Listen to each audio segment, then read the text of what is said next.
sometimes being referred to as latent or active. Okay. Now, the way that everyone used to think about active trigger points is if they referred, and I think that's a little bit naive, because what we tend to do is, if it's hyperalgesic, so if it's exquisitely tender compared to other trigger points you've palpated, then it's still active. But we're going to mainly use those ones. If they don't produce referred pain, we're not going to use it to treat pain so much as to treat the recruitment, because we can still get dramatic change in recruitment even if they're active. If they're latent though, so it's really not very pressure sensitive, it's not hyperalgesic, it's not allergenic. Yeah, it hurts if you push hard enough, but you've got to push pretty hard to get discomfort out of it. So it feels like other trigger points that aren't active. When you got more experience, when you got lots of experience with it, you can know, yeah, this one's latent. And I tend to find that treating latent trigger points doesn't have a lot of benefits.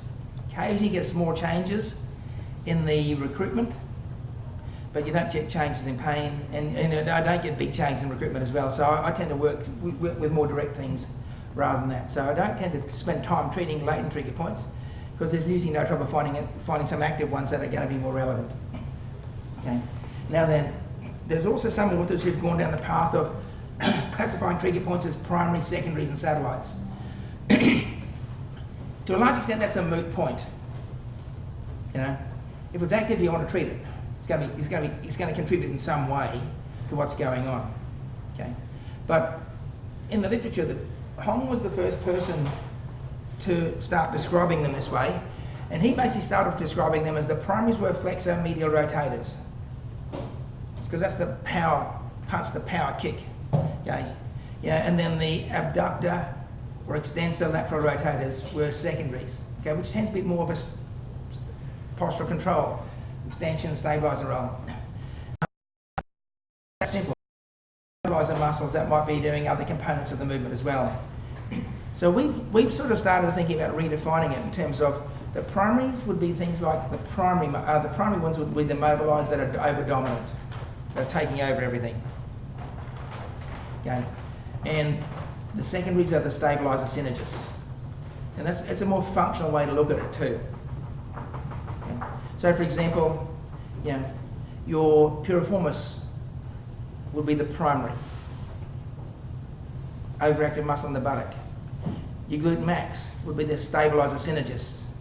That's not doing its share, or glute medius would be the stabiliser synergist. That's not doing its share because the glute max, the piriformis has taken over.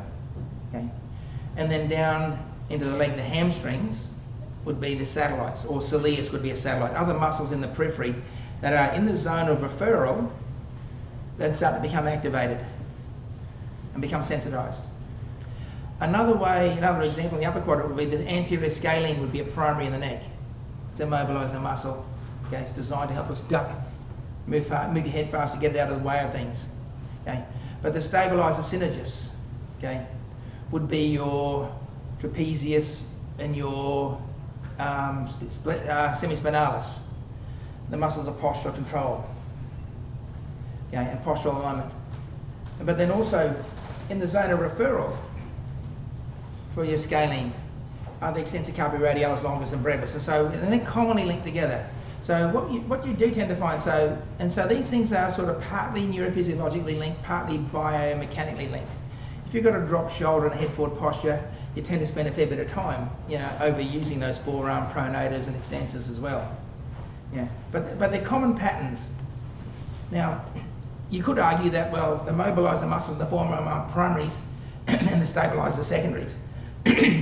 So that's also an alternative way of looking at it. So I don't think it's important to get hung up on primary, secondaries and satellites, even though we come across those terms in the literature. Okay? But what's important is to recognise, is the muscle you're treating a stabiliser or a mobiliser? Are you going to inhibit it, or are you going to facilitate it? Okay? That I think is the key. And so all the muscles you've got in your notes, even the ones that we're not actually going to physically manually do on the course, I've listed as stabilisers and mobilisers. So if you're not too sure, it'll be listed under the right section in the manual. Okay? And we're going to find something to inhibit mobilisers and to facilitate stabilisers. And the latent ones, yeah, look for something else that's more relevant. Okay. Now, we'll come back.